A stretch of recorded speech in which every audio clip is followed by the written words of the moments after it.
దేవునికి స్తోత్రం. ప్రియమైన సహోదర సహోదరులకు శుభాభివందనములు. ఈరోజు దేని వాగ్దానము కీర్తనలు 143 అధ్యాయము 10వ వచనం. నీవే నా దేవుడవు, నీ చిత్తానుసారంగా ప్రవర్తించుటకు నాకు నేర్పుము.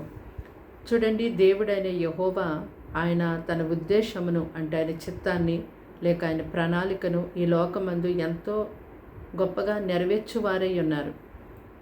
ఆయన యొక్క ఉద్దేశము తెలిసినప్పటికీ కూడా ఆయన ఉద్దేశ ప్రకారము చేయకుండా తమకు తోచినట్టుగా జరిగించేవారు ఎందరో ఉన్నారు.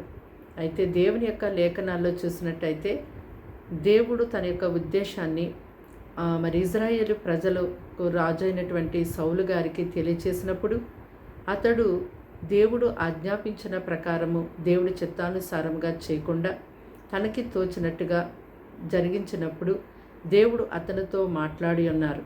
ఇదిగో, నా చిత్తానుసారమైన మనస్సు కలిగినటువంటి వ్యక్తిని నేను కనుగొన్నాను. నేను నీకు ఆజ్ఞాపించిన దాన్ని నువ్వు చేయలేదు కనుక అతనిని ఇక మీదట ఈ ప్రజల మీద అధిపతిగా నియమించబోతున్నాను అని మాట్లాడారు.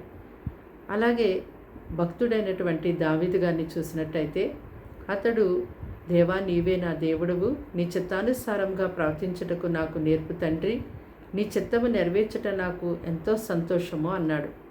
మరి దేవుడు దావీదు గారిని ఎంతగానో ప్రేమించి ఇతడు నా యొక్క ఉద్దేశములన్నిటిని నెరవేర్చే వ్యక్తిగా ఉన్నాడు, ఇతడు నా చిత్తానుసారమైన మనస్సు కలిగినటువంటి వ్యక్తి అని చెప్పి అతడు సౌలుకు బదులుగా ఇజ్రాయేల్ ప్రజల మీద దావీదు గారిని రాజుగా నియమించాడు.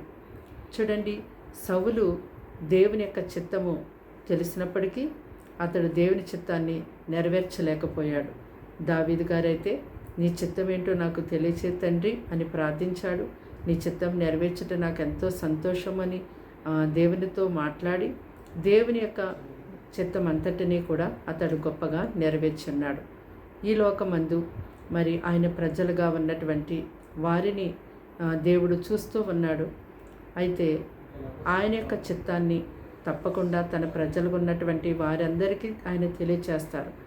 ఆయన చిత్తము తెలిసి కూడా మరి దాన్ని జరిగించకుండా ఉన్నప్పుడు అది ఎంతో మరి బాధాకరము. అది ఒక శ్రమ. దేవుని యొక్క మాట వినకుండా దేవుని చిత్తానుసారంగా చేయకుండా ఉన్నప్పుడు దేవుడు మరలా ఆయన చిత్తాన్ని జరిగించుట కొరకు తన చిత్తానుసారమైనటువంటి వ్యక్తులను కనుగొని తప్పకుండా ఆయన చిత్తాన్ని లోకమందు జరిగిస్తారు. మరి ఆయన చిత్తము తెలిసి కూడా ఆయన చిత్త ప్రకారము జీవించకుండా మీరున్నారేమో.